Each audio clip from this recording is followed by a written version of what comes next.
Gràcies a totes i a tots per haver vingut. Jo sóc en Pep Piques, trobador, i avui tinc la sort que aquesta gira per aquí, minigira pel País Valencià, aquestes terres que ens agraden tant a nosaltres, ens acompanya el mestre Josep Acosta. Un gran amic. Ja tenim la sort de poder-ho tenir sempre. Començarem l'acte amb un poema i una cançó. El poema ens diu així.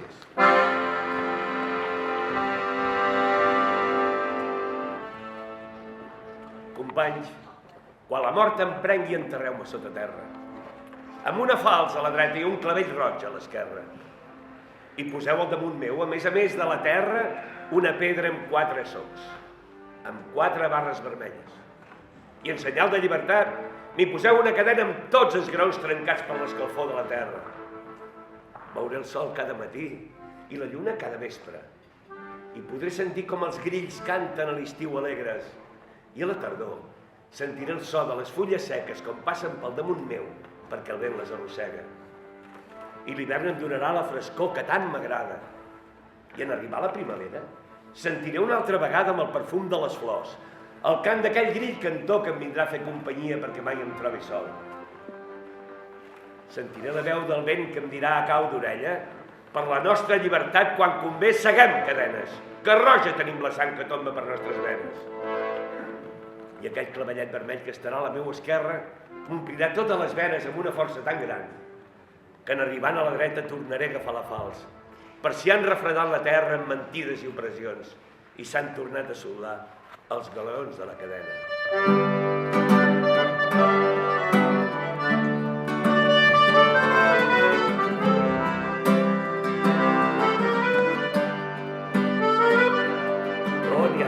Penjant senyeres als balcons, hem de demostrar-li al món que volem un país lliure, sense por, sense mentides ni opressions, sense reis, sense borbons, ple de llibertat i vida.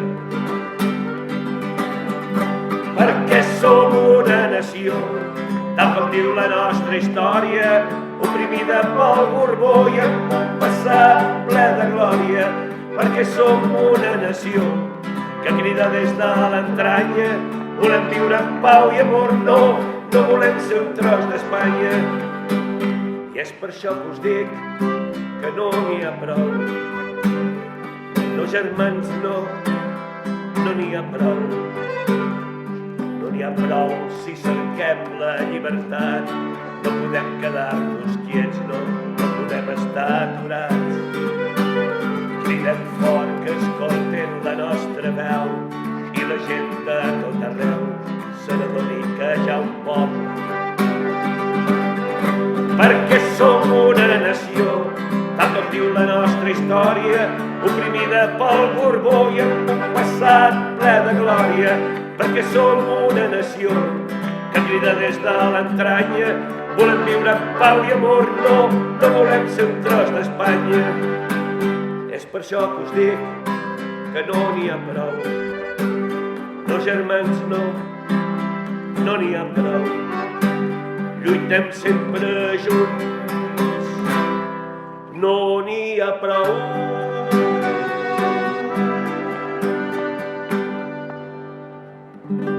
Avui és un dia important, 25 d'abril, perquè els valencians i les valencianes recordem i celebrem el 25 d'abril, malauradament, data important per a nosaltres per la desfeta de la batalla d'Almansa, a l'any 1707, un dia com avui, per part de les tropes borbòniques a la Guerra de Successió. Si no sabeu aquesta història, podeu repassar-la, que és molt interessant i és molt rica en la nostra cultura. I malauradament, ja dic, celebrem una batalla. No? Aquesta pèrdua suposa l'abolició dels nostres furs i de les nostres llibertats com a valencianes i valencians. Sense més preàmbuls, vull presentar-vos, no cal presentació, però que coneixeu tots, al diputat pel Congrés per Esquerra Republicana, Gabriel Rufián, portaveu, a Sergi Sol, que és escritor i periodista, i el nostre president, d'Esquerra Republicana País Valencià, Josep Barberà. Un aplaudiment ben fort. Avui comentava Patri, els valencians, igual que els catalans, commemorem derrotes i espero que d'així poc puguem celebrar alguna victòria. Portem un parell de dies pegant voltetes pel país, amb el Sergi, amb el Gabriel, amb dos furgonetes, i hem anat de punta a punta. De fet, ahir de matí estàvem en Traiguera i ahir per la vesprada estàvem en Alacant, vull dir, ens vam cruzar tot el país. En Traiguera no era un acte estrictament d'Esquerra Republicana, com el que fem avui. En Traiguera hi havia un debat, i era un debat sobre la plurinacionalitat de l'Estat, bastant interessant, intervenia el Gabriel en el nostre. I tots els partits de l'esquerra estaven representats. Bueno, tots els partits de l'esquerra i Alexis Marí, que també estava convidat, recordareu, de Ciudadanos. Doncs estava el PSOE, estava Compromís, estava Podem, estava nosaltres, estava Esquerra Unida. I, si vos soc sincer, vaig sentir discursos de renúncies, no el de Gabriel, però vaig sentir discursos de renúncies i discursos de justificar per què no estem anant més enllà, perquè la gent no ens entendrà, perquè l'estatu quo és el que és, perquè heu d'entendre quin és el país que tenim i, per tant, el projecte sobiranista i independentista no té cap sentit. I me va sonar una justificació perquè l'altre dia també, perdoneu, vaig ajuntar anècdotes per pintar-vos el quadre. L'altre dia estàvem a Castelló de la Ribera i estàvem presentant l'exposició del valencianisme republicà, que arriba fins al 78, però després vam parlar una miqueta també de la transició. I jo ahir, en Traiguera, no podia fer més que trobar els paral·lelismes entre el discurs de la renúncia, d'ahir, de l'escenari, i el discurs de la renúncia de la transició. Vull dir, jo recordo, no estava, però recordo que arribem a l'autonomia, podent ser una autonomia de primera, podent ser un país amb el president Alinyana, amb el 151 i acabem amb un estatut de fira pel 143. Mentre l'extrema dreta estava al carrer, ara en parlarem si voleu, i l'esquerra còmplice justificava aquestes renúncies exactament com les justificaven ahir. La societat no ens entendrà, hem de baixar les banderes, no patiu, ens aclarirem. I estem on estem. I el paral·lelisme és molt clar, perquè l'extrema dreta ara torna a estar al carrer. I els energúmens de si fora n'hi ha 10 com ells que estan en les Corts Valencianes. I ja no estan dins del Partit Popular que estaven, no ens enganyem. Ara ja van sense caretes i amb la bandera del pollastre. I per tant crec que l'esquerra té una responsabilitat extraordinària de no fer renúncies. Tu pots explicar que estàs en una coalició i que has de matisar el que pots fer perquè estàs PSOE, no? I per tant no puc arribar allà on voldria, però vull arribar allà. Quan nosaltres estàvem, Esquerra Republicana estava en el govern tripartit de Catalunya, no vam fer tot el que volíem. Vull dir, Esquerra Republicana, el seu tren no va aprovar un nou estatut, però va arribar a acords. Però va dir, jo segueixo sent independentista i per tant no passa res, els números són els que són i arribo fins així. Per tant, és el que crec que hauríem de fer en les Corts Valencianes. L'esquerra hauria de ser valenta i explicar que ara mateix no es pot fer més, però que l'horitzó és diferent, perquè si no repetirem la història, perquè l'extrema dreta ens acollona, perquè nosaltres ens hem refugiat ara en el Parlament, però ens hem refugiat en els ajuntaments, en les universitats, en els clubs de lectura, però hem deixat el carrer. I desgraciadament, des de fa 6 anys, amb el Botànic, la por que torna el PP també ha fet que deixem estar al carrer. I el carrer l'agafen eixos, el carrer l'agafen els tarats a la bandera del pollastre que venen a insultar-nos. I front a ells, no ens enganyem, front a ells no està el PSOE. No dic que estigui al costat, però no està enfront. Contra ells, al País Valencià, estem els republicans i estem els independentistes. Estem nosaltres i esteu vosaltres. Moltes gràcies. Escolta, d'entrada, moltes gràcies a tots per ser aquí, que és un plaer avui ser a Dénia i veure totes aquestes cares i aquesta complicitat que tens només entrar. També, una vegada més, una constatació, no és la primera vegada, i ara estrany que aquests dies que hem estat per ací no ens hagués passat, no ens haguem trobat amb aquest comitè de benvinguda tan habitual i tan impune al País Valencià, perquè sempre és una cosa que m'ha cridat molt l'atenció, no? Ara, a Madrid, a Espanya en general, han descobert que hi ha una extrema dreta ha calgut de fet que sortís a Pablo Iglesias i que s'aixequés d'un debat,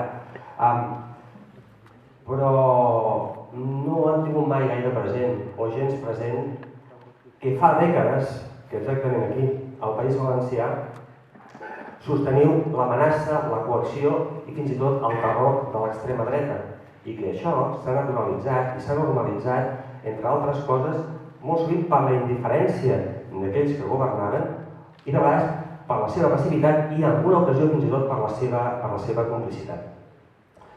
Doncs benvinguts, diguem, a tots els que han descobert que efectivament hi ha una extrema dreta que s'ha tolerat i que avui s'ha fet gran. Allò que deien avui que som 25 d'abril, no? El mal d'Almansa que cantava el tall a tots el cansa. Doncs, escolta, benvingut, una abraçada fraternal a tots aquells que avui descobreixen que hi ha una extrema dreta que s'ha dedicat a intimidar, a coaccionar i fins i tot que ha assassinat, com sabeu, al País Valencià. De fet, aquests que tenim aquí fora són germans d'aquells que van assassinar Guillem Agulló. Són aquesta gent, és aquesta mena de gent la que va matar a Guillem Agulló. Però no només s'ha normalitzat aquí, de fet hem vist, per exemple, a Barcelona, hem vist recentment, perquè ara sembla que hagin descobert que l'extrema dreta acondiciona governs a Andalusia, a Múrcia, a Madrid, o que ara ja donem per fet que governarà amb Ayuso la capital d'Espanya. Ayuso, que és la dreta de la dreta del Partit Popular, no? I que governarà amb el suport, ja ho donem per fet, no? De l'extrema dreta, els que hi havia aquí fora. Però és que a Barcelona vam veure coses a les darreres eleccions municipals com una candidatura republicana independentista guanyava per primera vegada a la capital de Catalunya des de la República. Guanyava les eleccions municipals amb Ernest Maragall. I vam veure, a Barcelona, com els amics d'en Comú Podem, ja ens agradaria a Barcelona a vegades tenir un dirigent com Pablo Iglesias, que a vegades és capaç d'aixecar la veu allà on toca. Doncs vam veure com els companys d'en Comú Podem pactaven amb el PSOE i amb l'extrema dreta, representada per Manuel Valls.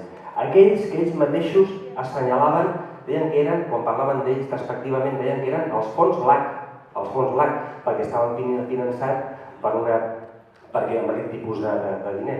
Doncs aquells que ells anomenaven fons LAC, permeteu-me la paradoxa, o veieu la paradoxa, aquells que van néixer el 15M, aquells que són fills, que van crear una organització política amb tot el que representava el 15M, governen avui a la capital de Catalunya gràcies als vots de l'extrema dreta. I ara es queixen que s'està blanquejant l'extrema dreta.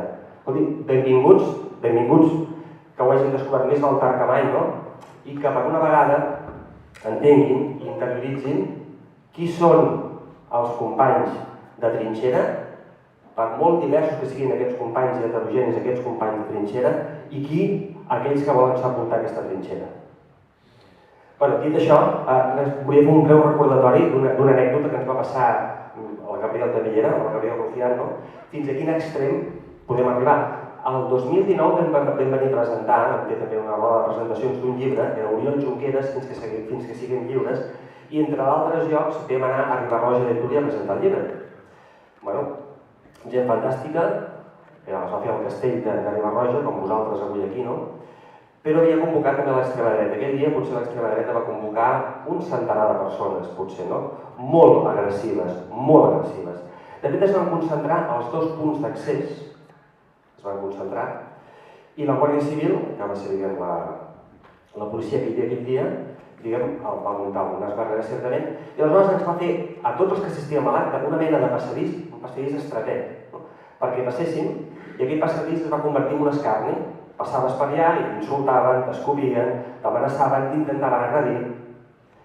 A l'acabar encara va ser pitjor. A més tenies al cap, a l'acte hi havia el pare de Guillem Agulló, hi havia també Artur Junqueras, pare d'Oriol Junqueras, i de debò que no podies evitar, quan vam sortir a buscar el cotxe, pensar si aquesta gentussa em troba sol quan vagi a buscar el cotxe, vés a saber què serien capaços de fer.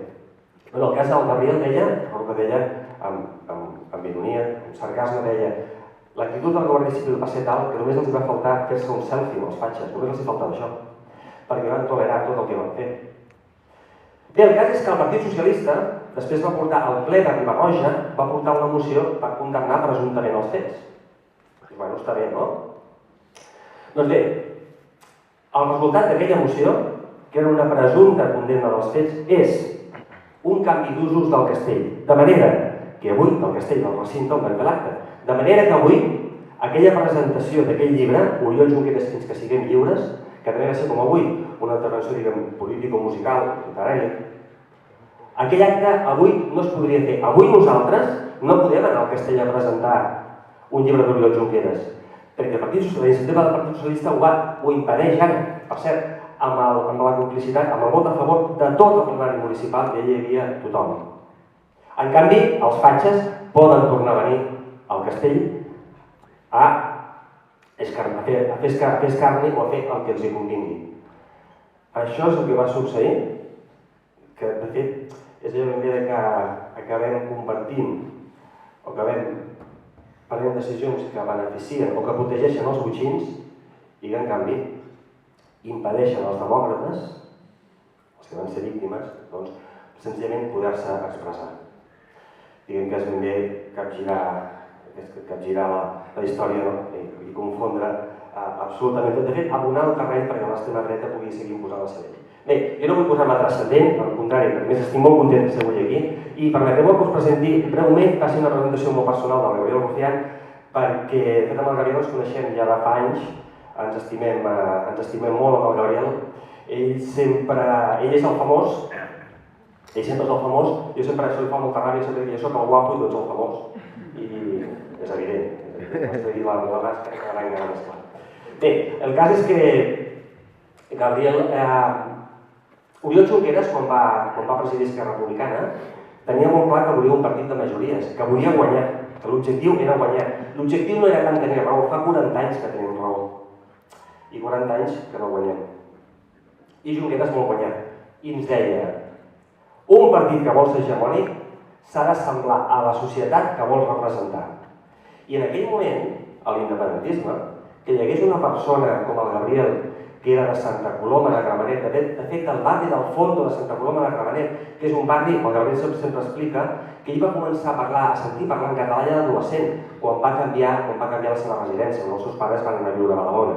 Fins aleshores, ni tan sols havia sentit a parlar en català. I a més el Gabriel no és fill de cap elit econòmica, ni acadèmica, ni cap trajectòria política. I Junqueras volia això, volia gent de tot tipus que representés el conjunt del nostre país, de la nostra societat. I un bon dia, de casualitat, al Twitter vaig descobrir una persona que s'expressava en castellà i que deia coses que em sonaven molt bé, que m'agradaven molt, i li vaig ensenyar a l'Oriol. I l'Oriol em va dir, què deia amb aquest? I, efectivament, ja no recordo com ho vaig dir, no vaig aconseguir anar amb ell. El vaig trucar i va quedar molt sorprès. Vaig quedar i li vaig dir, escolta, tot això que dius al Twitter, això hem d'aconseguir que ho diguis als diaris, que escriguis articles d'opinió, que vagis a les ràdios, a les teles i que ho expliquis. I ho va fer, i de seguida es va començar a donar a conèixer.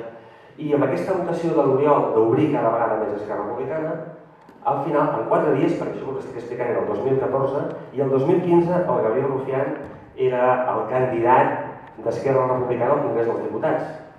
2015. I de fet, el màxim que havies fet devien ser actes amb l'associació de veïns per 20 persones, perquè ell s'havia organitzat, havia començat a entrar en això de l'independentisme a través de Súmate, que és una organització que es va crear de gent que era castellanoparlant o fills de la immigració, però que volien fer la seva aportació al procés independentista, i el Gabriel començava a estar allà. I això va passar de sobte a liderar la candidatura d'Esquerra Republicana al Congrés dels Diputats. El cas és que de sobte també es va trobar havent d'anar als debats electorals. Hi havia el debat més gros, que era el de TV3, i en aquell debat el Gabriel es va trobar havent de debatre amb personatges de llarga trajectòria com el Fernández Díaz, ministre de l'Interior, Duran i Lleida, qui més hi havia? Girauta, també hi havia Girauta, representació de Ciudadanos, i un desconegudíssim, un Gabriel Rufián, que a més no havia fet mai cap mena de debat. Bé, el cas és que en Junqueras em va dir, acompanya'm en Rufián, que està molt verd encara, cuida'l molt, perquè l'hem posat, del no res l'hem posat allà al davant, a haver de debatre amb tota aquesta gent, i escolta'm, potser l'estem exigint massa de cop, no? I el vaig acompanyar a TV3, anàvem xerrant, intentava explicar-nos com el debat, quina actitud has de tenir, explicava coses, no? I pobret, doncs anava fent el que podia, el mateix bombardeig, no només jo, d'altra gent que anava dient coses, no? I no, devia estar saturat. I quan ja arriba el debat, jo, el que surto del camerino estàvem de TV3 i els de TV3 em van dir que no podia baixar, que només podia anar al plató el candidat. I quan vaig quedar al camerino tancat, veient els monitors de televisió, no? I des d'allà va seguint el debat. Jo pensava, ostres, Déu-n'hi-do on hem posat amb el Gabriel, no? Tenim tots aquests monstres aquí, no? I aquest noi, que és que tenies 34 anys, potser, i hem posat aquí davant de tots aquests monstres que fa anys i panys que estan en això, no? I hi ha un moment, ell anava fent, hi ha un moment del debat que veig que el Gabriel abandona, eren atrills com aquest, abandona la seva posició, passa per davant de la càmera i se'n va del plató i desapareix. I vaig pensar de cop, ja està, pobre nano, no ha pogut més, la pressió ha pogut amb ell i s'han anat. I vaig baixar corrent, esperitat, corrent, vaig baixar cap a baix, la Terribas, que era la presentadora, Mònica Terribas, una presentadora molt coneguda, va parar el debat i va fer una pausa i vaig entrar al plató i li dic a la Terribas, Terribas, on és el Rufián? I em va respondre, a mi m'ho dius? S'han anat, tota nerviosa, raro, no? Que hagués desaparegut enmig del debat. I vas pensar, ostres, què ha passat? I no sé per què instintivament se'm va córrer, doncs començar a mirar, i vaig anar als serveis, al lavabo. I entro al lavabo, un cop de porta, entro ràpid i me'l trobo, així, estaven allà, diguem, els urinaris, així, penjat a la paret. I li dic, però Gabriel, què fas? Que has abandonat el debat, què estàs fent aquí? I em va mirar sorprès, em va mirar així i em va dir, que no ho veus, estic pixant, faig vídeo. I li dic, però Gabriel, que hi havia mig un debat. Dic, no, que és que fa estona que m'estava pixant i li he fet un senyal a la Terribas, que si podia anar a pixar, que me mirava, i m'ha dit que sí. De fet, a tu t'havia semblat que t'havia dit que sí, no? Vaig dir, però Gabriel, dic, el vaig tornar a agafar, vam entrar dintre, vam comentar la circumstància, resultava que mi portava tot el dia pobret, perquè l'havíem portat d'un lloc a l'altre i portava sense anar a la boca. I avui el tenim aquí amb nosaltres, i és un orgull, no?, comptar amb companys, amb amics com el Gabriel, no?, que s'hi deixen la pell i que crec que ens fa sentir en totes i cadascuna de les seves intervencions molt orgullosos tots del que representa i que s'uni amb aquesta majoria independentista que vol inequívocament guanyar un país just, lliure i per tots, on, per exemple, aquesta gent no puguin impunament fer la seva. Moltes gràcies, deixo amb el Gabriel. Porta explicant aquesta merda de 5 anys. Sabeu quan les mares o els pares expliquen històries vostres que suposadament són gracioses i són vergonyants? Doncs és el que fa el meu amic. No, primer de tot, doncs, moltíssimes gràcies per ser-hi. Jo crec que només cal sortir fora per saber l'honor, l'orgull que suposa per nosaltres estar aquí amb vosaltres. L'honor és nostre. Jo recordo, i ho dic sense cap mena de problema, a mi em va canviar molt la visió de lo que es feia aquí, de lo que representava ser aquí, republicà, catalanista, sobiranista, d'esquerres, quan l'última vegada que vaig venir, quan ha comentat el Sergi, doncs teníem grups de nostàlgics demanant un taxi, no?, a cada acte. Doncs si ja és difícil, i jo crec que ara més que mai, si ja és difícil ser sobiranista, catalanista, independentista, autodeterminista, republicà, d'esquerres, doncs el País Valencià és heroic, no? És una heroïcitat. Així que ens sentim molt orgullosos i honrats d'estar aquí i tornarem. De fet, un dels nois que ens ha donat la benvinguda m'ha dit arriba a Espanya, ¿no? Y li hem dit abajo Marruecos, a la izquierda Italia y a la derecha Portugal. Y así ya ahora la casa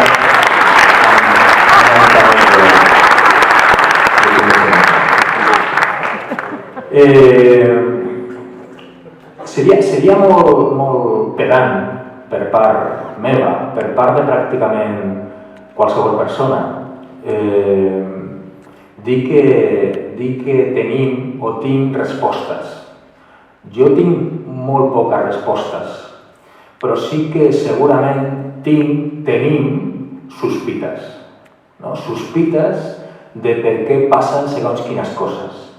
I el que sí que tenim són preguntes molt adients.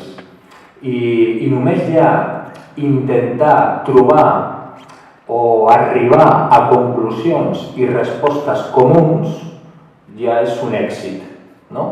Així que jo intentaré fer preguntes i a veure si podem arribar a conclusions similars, sospites similars. Hi ha un concepte molt poderós en política i en la vida, en general, que ara està molt de moda. Si jo ara us preguntés quin és el concepte més potent que us acut en política, quin seria? Mestre Lliberçat, també. Però quin concepte, quina idea en política és poderosíssim? I està molt de moda. Llibertat. Clavat. Però què és la llibertat? I com és possible que la dreta i la ultradreta, ojo, perquè es parla molt de Monasterio i de Vox, però Monasterio i Vox és el PP i Ayuso a les 4 de la matinada. O sigui, hi ha molt poca diferència. O cap. Com és possible que la dreta i la ultradreta, que liberticides, parlen de llibertat? I pitjor encara, coli. Perquè cola. I principalment, la pregunta que ens hem de fer és com és possible que coli entre la classe treballadora. No? És bastant probable que algun dels nois que està allà fora sigui de classe treballadora.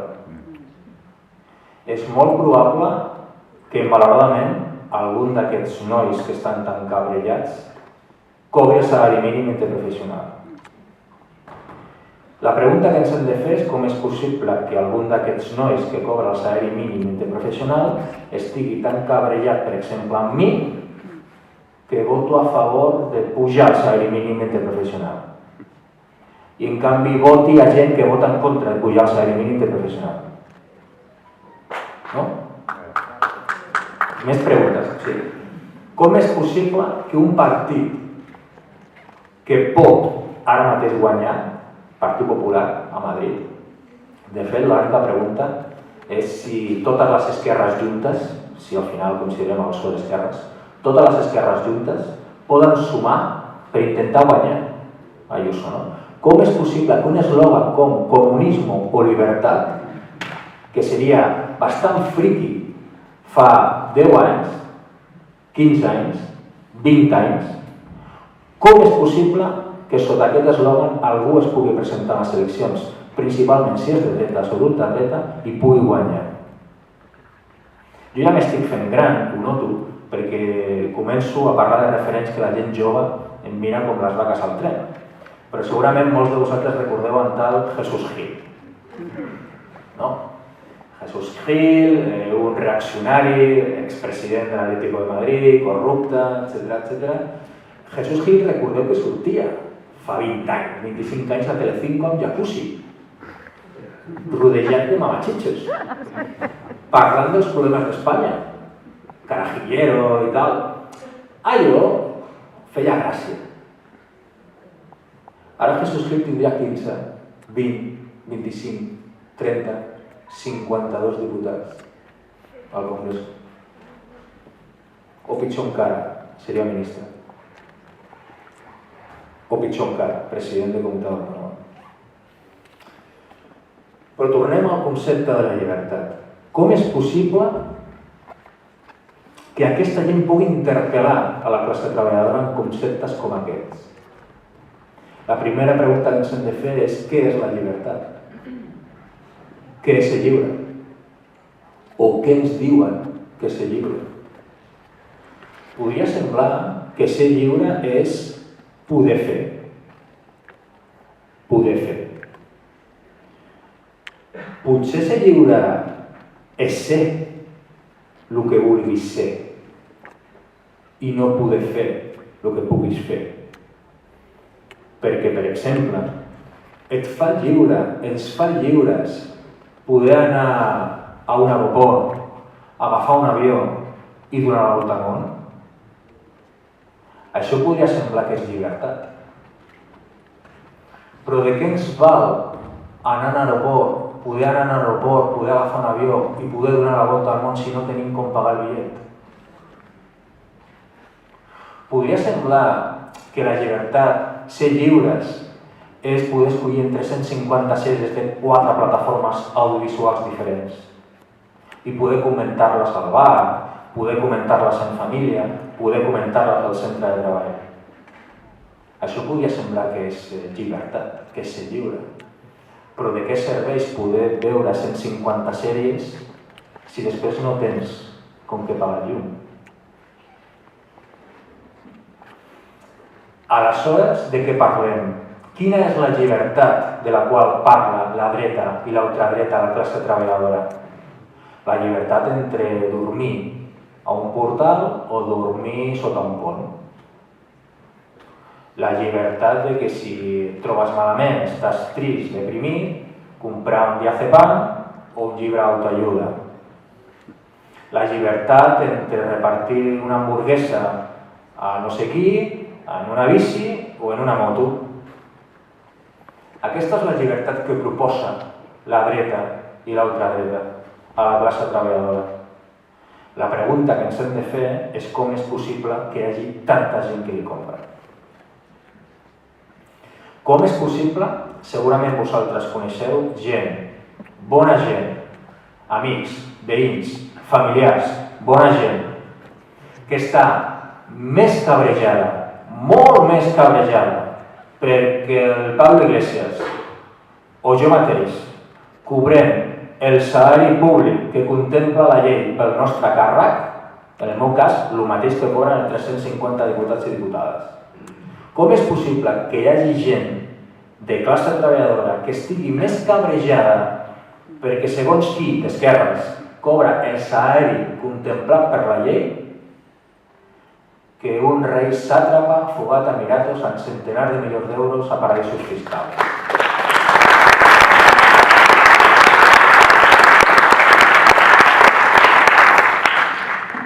Com és possible que algun d'aquests nois que estan fora, que potser, repeteixo, cobren una ajuda determinada o tenen un treball precari determinat, consideri que gent com jo, per ser republicà, per ser independentista, que al final ser independentista, nosaltres estem independentistes. La idea és deixar de ser independentista perquè tens una república, diguem-ne, no? Doncs, com és possible que per defensar aquestes idees, unes idees que el que intenten és dignificar la vida de la gent, estiguin més cabrellats amb nosaltres que amb la gent responsable de la seva precarietat? Parlo dels meus avis, segurament els vostres també. Gent amb molta menys formació i informació fa molt de temps, podia identificar d'una manera molt més clara que molts de nosaltres qui era el seu adversari i qui era el responsable de la seva situació d'exclusió. No? Què ha passat? Què ens ha passat? Més preguntes. Algú pot ser lliure si no està ben informat? Algú pot ser lliure si no està ben informat? Següent pregunta. Què és el periodisme? És un debat molt interessant d'aquests dies. Què és el periodisme? El periodisme és dir que hi ha un que diu que la Terra és plana i hi ha un altre que diu que és ovalada? O és dir que el primer menteix? Potser és dir que el primer menteix, no? Això passa? Actualment passa? Potser no. Potser hi ha maquinàries mediàtiques enormes darrere de segons quines respostes. No? Un exemple, nosaltres, el Sergi feia referència, ho diem amb molt d'afecte i molt de respecte cap als companys, per exemple, de l'espai d'Unidas Podemos, no? Jo recordo perfectament companys i companyes d'aquest espai que quan van empresonar els nostres companys i companyes, a Oriol Junqueras i companyia, anaven a mitjans de comunicació i deien allò de "yo de banderitas no hablo", o deien allò de "ni DUI ni 155".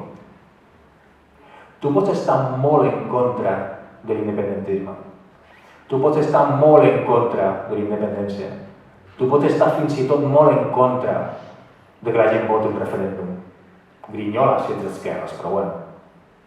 Pots estar molt en contra, però al final és una declaració política, que mereix respostes polítiques. L'altre és ficar la trena a la gent per la cara. No? És lo de ni hienas ni gaceles, ni ovejas ni lobos. No? Aquesta equidistància potser s'està pagant avui en dia, no? Aquesta falta de valentia, aquesta comoditat. No? Nosaltres, quan va passar tot això, només dèiem una cosa, aquesta gent, aquesta bona gent. Si penseu que acaba amb nosaltres, esteu terriblement equivocats. L'única pregunta és qui serà el següent. Els següents seran els sindicalistes, els següents seran els feministes, els següents seran els periodistes. Sí, hay balas para todos.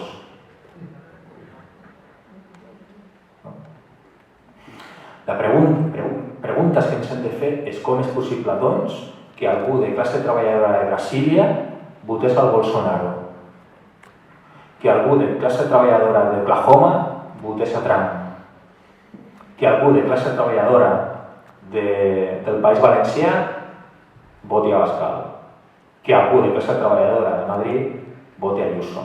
Compte, també tenim 11 diputats i diputades fatxes a Catalunya. Com és possible? La resposta potser sí que la tenim això. Jo crec que és perquè hi ha molta gent disposada a votar en contra dels seus interessos pensant que vota a favor dels seus principis. Un exemple, American First. Un exemple, comunisme o llibertat. Qui pot estar en contra de la llibertat? Qui? I més si no tens gaire clar què és la llibertat. No? Però algú que no té què menjar, algú que no té on dormir, algú que no té què vestir, és lliure? Algú que l'única preocupació, malauradament, que té al llarg del dia, o cada dia, un darrere d'un altre, és saber a quina hora d'arribar a la cua de l'atur, o saber, pitjor encara, a quina hora d'arribar a la cua del banc d'aliments, aquesta persona és lliure? Aquesta persona té temps per pensar en la situació que viu i principalment en el responsable de la situació que viu i principalment en la col·lectivitat per intentar trobar solucions a la situació que viu? Potser no. Responsables, nosaltres, les esquerres. Les esquerres. Totes les esquerres. Tinguin la bandera que tinguin. Per què de banderes? I això ho diu l'immens Joan Tardà, no es menja, ni cura.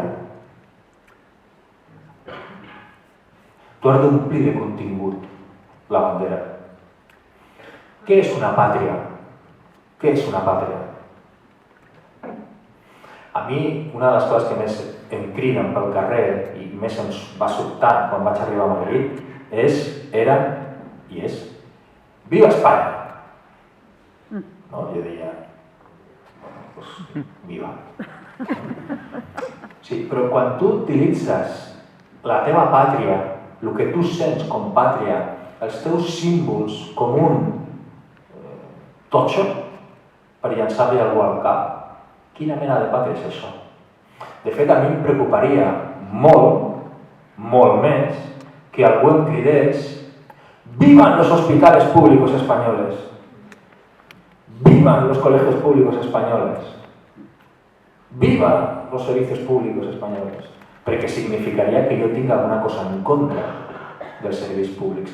Però és curiós, perquè aquesta gent que està tot el dia cridant «Viva Espanya» mai parla de la gent que viu a Espanya. No? Molts porten aquí una bandereta d'Espanya, però com si fos la pulsereta aquesta dels hotels del Carib, con todo incluido. ¿No?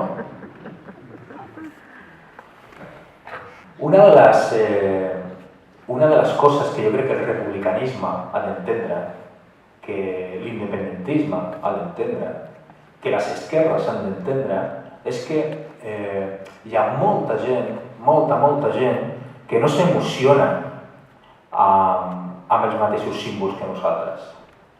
Hi ha molta gent que no s'emociona amb una estelada. Hi ha molta gent que no s'emociona amb els segadors. Hi ha molta gent que no s'emociona amb l'estaca. Hi ha molta gent que no pensa, estima, parla, imagina en català o en valencià. Hi ha molta gent. Aleshores, potser el més adient és parlar de les coses que sí comparteix, malauradament, la immensa majoria de la gent. Precarietat, exclusió, misèria, atur, lluites a favor, no? I això potser de vegades ens ha costat, encara costa. Però l'equilibri entre el nacional i el social és indivisible. És indivisible. Nosaltres no entenem canviar una bandera per una altra. No hem d'entendre canviar una bandera per una altra. Hem d'omplir de contingut aquesta bandera. Jo vinc d'un país, Catalunya, un extraordinari país, amb una cultura, una història, un poble extraordinaris, també, aquí, al País Valencià. Però a Catalunya, al meu país, hi ha un 34% d'atur juvenil. Hi ha un 14% d'atur femení. A Catalunya hi ha hagut 10.000 desnonaments l'últim any. A Catalunya han desaparegut 4.000 pimes l'últim any. A Catalunya, 1 de cada 3 nens està en risc d'exclusió. A Catalunya hi ha 1 milió de pobres. Al País Valencià hi ha 500.000. Al País Valencià hi ha un 38% d'atur juvenil. Al País Valencià hi ha un 14% també d'atur femení.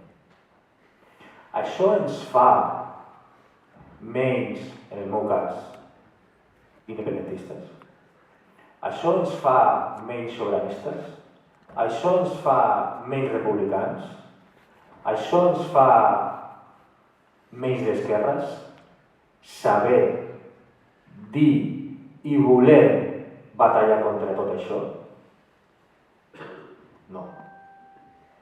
Saber tot això, dir tot això i voler principalment batallar contra tot això no ens fa menys res. Ens fa més útils. Ens fa més útils. Més polítics. Més veritat. Perquè les esquerres ens hem de fer càrrec de la realitat, per molt terrorífica que sigui, com ara. Perquè si no ho fem nosaltres, la nostra experiència és que ho fa una altra, i principalment contra nosaltres. Hi ha un mentrestant entre el teu dia a dia i els teus objectius, els teus somnis, se'n diu vida. I aquest mentrestant cal que el gestionem nosaltres i no ens fa menys res, al contrari, ens fa més útils, i amb la que està caient jo crec que és idoni. Vaig acabant, perquè la xapa ja comença a ser important. Hi ha una frase que s'està imposant una altra vegada, segurament us sona, que és allò de todos son iguales. No? Tots són iguals. No, tots són iguals. No? és molt perillós. I és una frase fomentada constantment per la dreta i la ultradreta dels seus mitjans. Todos son iguales. No? Per què és tan perillosa? Primer perquè és mentida. O sigui, l'Àngita mai va ser com l'Aznar. No?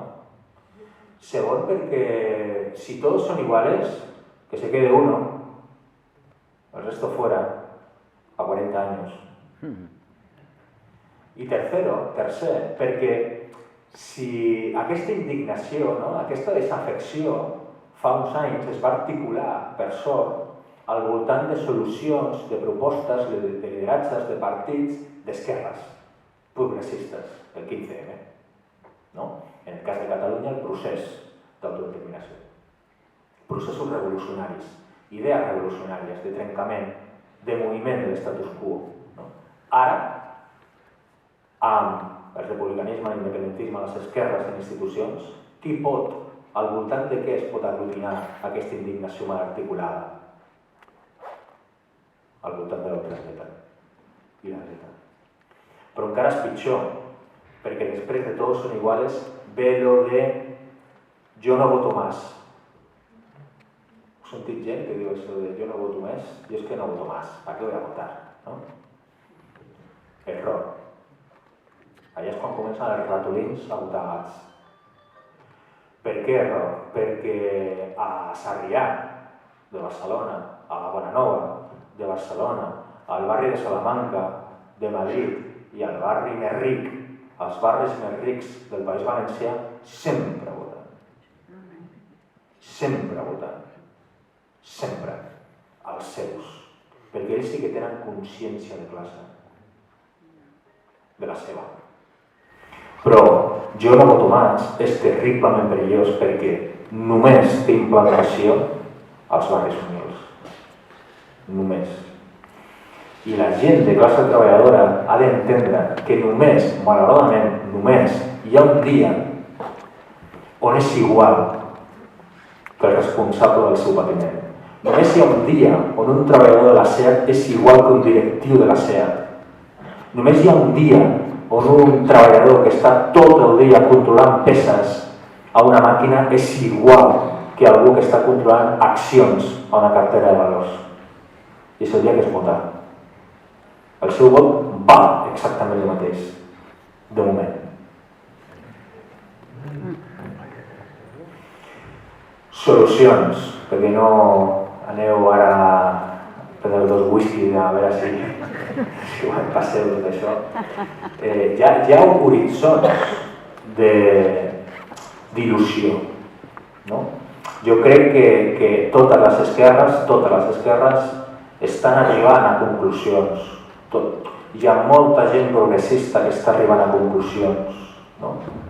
Jo crec que hem d'intentar dignificar la vida de la gent perquè, repeteixo, si algú l'única preocupació que té és què menjarà aquell dia, on dormirà aquell dia, no té temps per pensar realment en la vida, en política, en solucions. No? Hem d'intentar, quan a tu et sonen tant les tripes que no sents que al del costat també li sonen, comences a pensar que és el culpable de que et sonin les tripes. Principalment si és dona, principalment si és negra. No? Perquè faig una altra pregunta. En democràcia, totes les opinions tenen cabuda. Jo dic que sí. Ojo, el dret a opinar és sagrat. El dret a que tothom pugui dir el que vulgui és sagrat.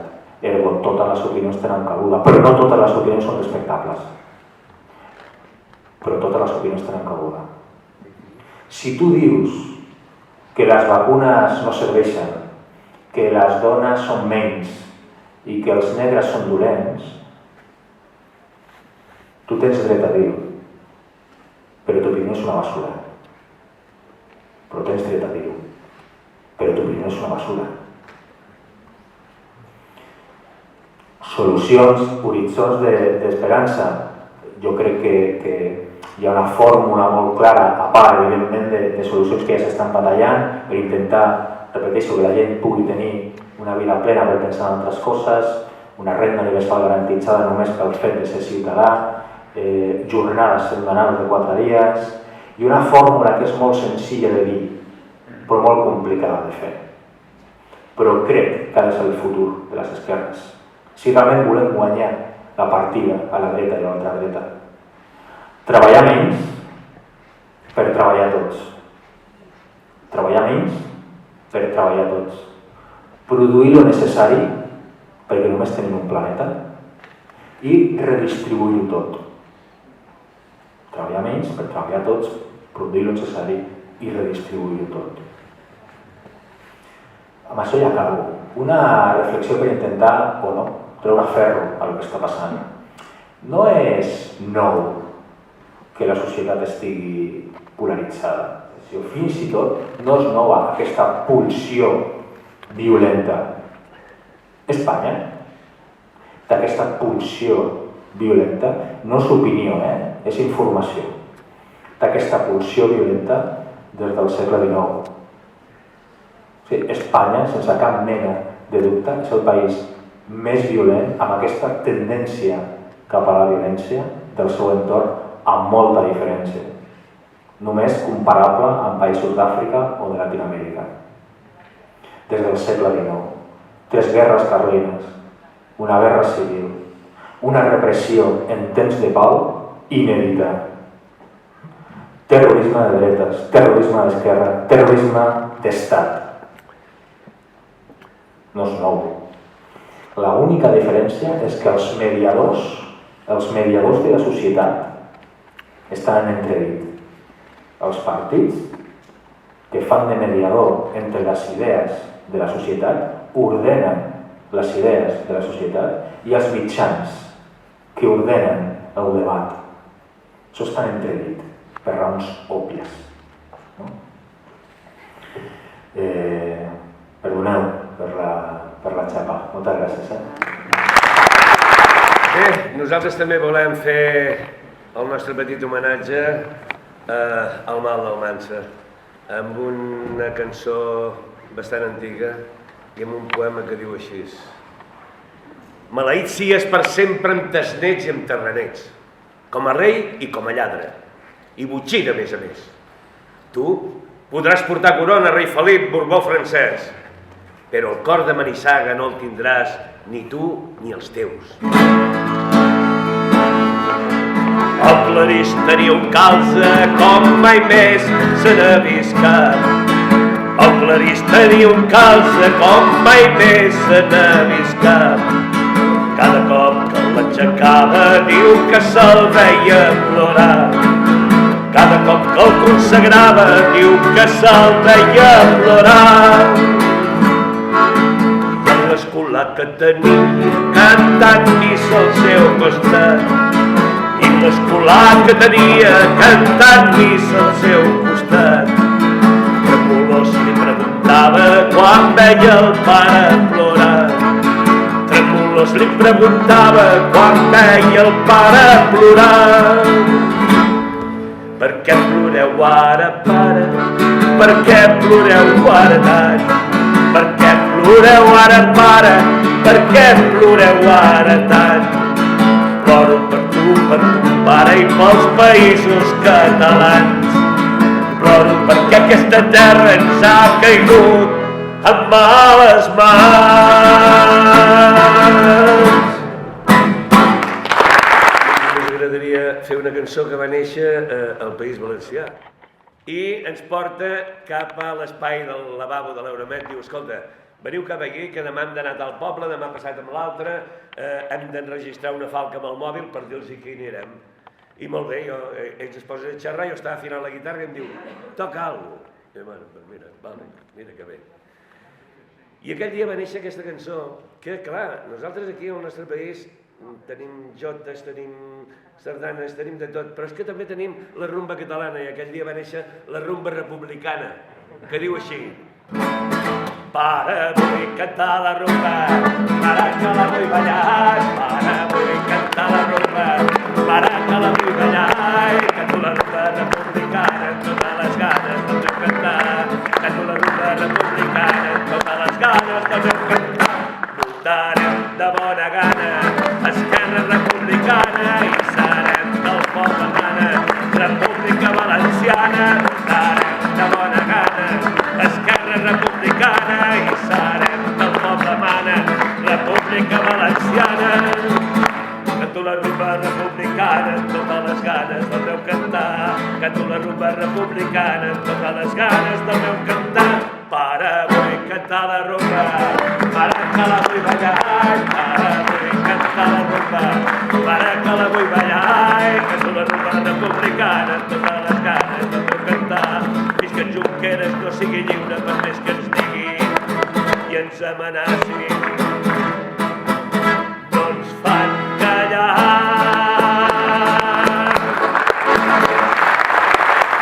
Però només aquesta estrofeta, que la podíem fer tots, perquè la coneixem tots. Una estrofa que diu: si estirem tot, ella caurà i molt de temps no pot durar. Segur que tomba, tomba, tomba, ben colada deu ser ja. Si tu l'estires fort per aquí i jo l'estiro fort per allà, segur que tomba, tomba, tomba i ens podem alliberar. Visca la terra!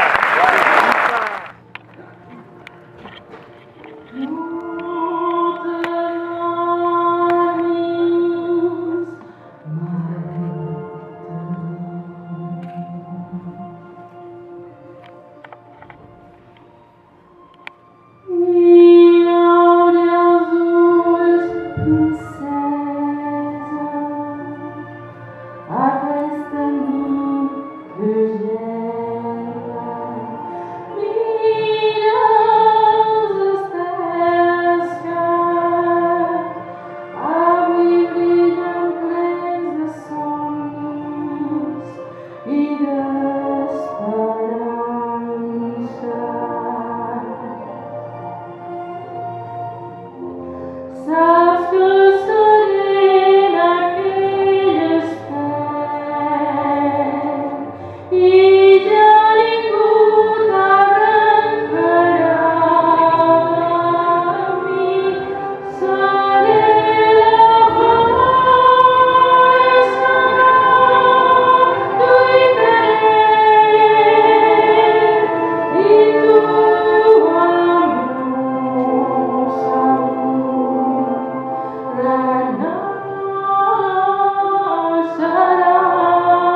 Thank you.